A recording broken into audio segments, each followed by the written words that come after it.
Bonjour frères et sœurs, je vais parler aujourd'hui du pardon de Dieu. Le sang de Jésus-Christ est l'alliance pour la vie éternelle. Notre Seigneur Jésus-Christ est le pardon de Dieu pour l'humanité. Mais que signifie le pardon de Dieu pour l'homme? On doit savoir que lorsqu'on parle de pardon, ça signifie qu'il y a eu offense. Ça signifie qu'il y a eu péché. Donc il doit y avoir condamnation. Mais celui qui pardonne a décidé d'ôter la condamnation. Qu'est-ce qu'on peut dire en rappel? Dans Genèse 2, 17, on voit ce que le Seigneur avait dit à l'homme. Il lui avait interdit de manger l'arbre de la connaissance du bien et du mal. Il lui avait dit, le jour où tu en mangeras, tu mourras. Et c'est ce qui s'est passé. L'homme a mangé cet arbre.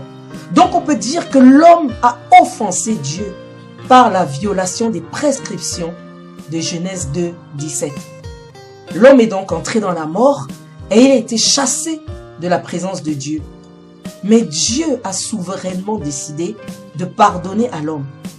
Et il a fait une promesse en couvrant l'homme des vêtements de peau qui sont le symbole de la vie de Jésus-Christ. Et ça, on peut le lire dans Genèse 3 au verset 21. L'Éternel Dieu fit à Adam et à sa femme des habits de peau et il les en revêtit. Qu'est-ce qu'on réalise ici? Que pour pardonner, il faut verser le sang. Et faire des habits de peau, ça signifie que Dieu a tué un animal pour couvrir l'homme. Ça signifie que ce qui va permettre que cet homme qui a péché puisse vivre à nouveau, c'est le vêtement de peau que Dieu lui-même va mettre sur lui. Et ce vêtement de peau, c'est le symbole de la foi en Jésus-Christ.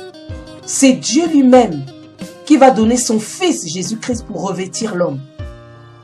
Et à ce sujet, notre Seigneur pouvait dire dans Jean 10, versets 17 et 18, « Le Père m'aime parce que je donne ma vie afin de la reprendre. Personne ne me l'ôte, mais je la donne de moi-même. J'ai le pouvoir de la donner et j'ai le pouvoir de la reprendre. Tel est l'ordre que j'ai reçu de mon Père. » Donc nous voyons que Jésus-Christ donne sa vie comme l'agneau que Dieu a pris dans Genèse 3, 21 pour revêtir l'homme.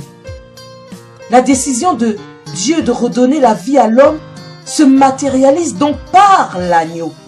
L'agneau de Dieu est le moyen par lequel le pardon de Dieu arrivera à l'homme. Donc nous voyons que pardonner, c'est redonner la vie. Mais sans effusion de sang, il n'y a pas de pardon. C'est ce que la parole nous dit dans Hébreux 9 au verset 22. Et presque tout, d'après la loi, est purifié avec du sang. Et sans effusion de sang, il n'y a pas de pardon. Ce principe spirituel vient de Genèse 3, 21. Car pour pardonner à l'homme, il fallait le sang de l'agneau.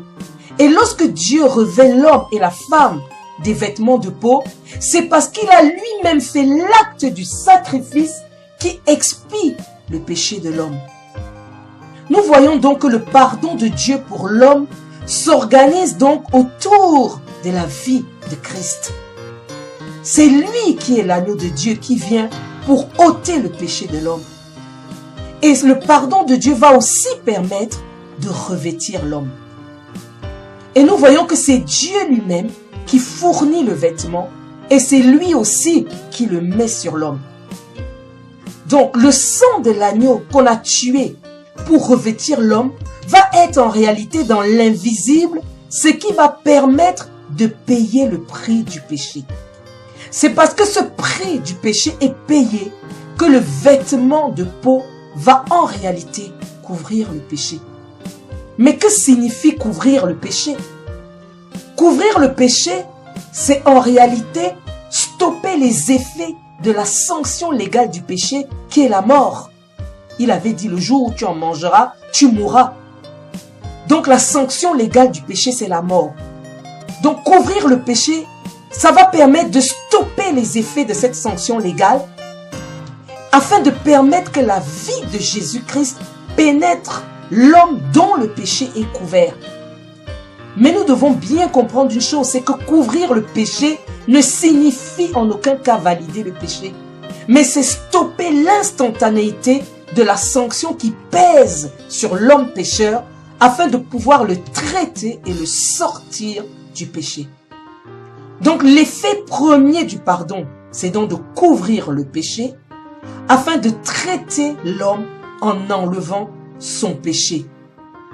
Donc, la foi en Jésus-Christ accomplit les deux rôles qui sont de couvrir le péché en vue de l'ôter et donner la vie de Jésus-Christ à l'homme. Donc, frères et sœurs, si la foi est falsifiée, est-ce que le péché de l'homme pourra être ôté? Non.